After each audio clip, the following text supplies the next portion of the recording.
கர்த்தர் என்னை எல்லா தீங்கிற்கும் விலக்கி காப்பீர், உமக்கு சோத்திரம். கர்த்தர் என் ஆத்துமாவை காப்பீர், உமக்கு சோத்திரம். என் போக்கையும் வரத்தையும் என்றென்றைக்கும் காப்பீர், சோத்திரம். என் வழிகளெல்லாம் உமக்கு தெரியும், சோத்திரம்.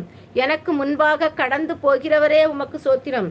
எனக்கு சகாயமாய் வானங்களின் மேலும் மாட்சிமையோடும் ஆகாய மண்டலங்களின் மேலும் ஏறி வருகிறவரே, உமக்கு சோத்திரம். கர்த்தாவே, நீர் என்னை ஆராய்ந்து அறிந்திருக்கிறீர், உமக்கு சோத்திரம்.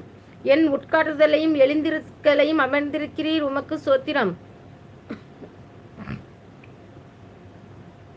என் நினைவுகளை தூரத்திலிருந்து அறிகிறீர், உமக்கே சோத்திரம். என் நாவில் சொல் பிறவா முன்பே அதை நீர் அறிந்திருக்கிறீர், உமக்கு சோத்திரம். எனக்கு கல்விமானின் நாவை தந்தருளினீர், உமக்கு சோத்திரம். நான் நடந்தாலும் படுத்திருந்தாலும் என்னை சூழ்ந்திருக்கிறீர், உமக்கு சோத்திரம். நான் துன்பத்தின் நடுவே நடந்தாலும் என்னை உயிர்ப்பிக்கிறீர், உமக்கு சோத்திரம். என் ஆவி என்னில்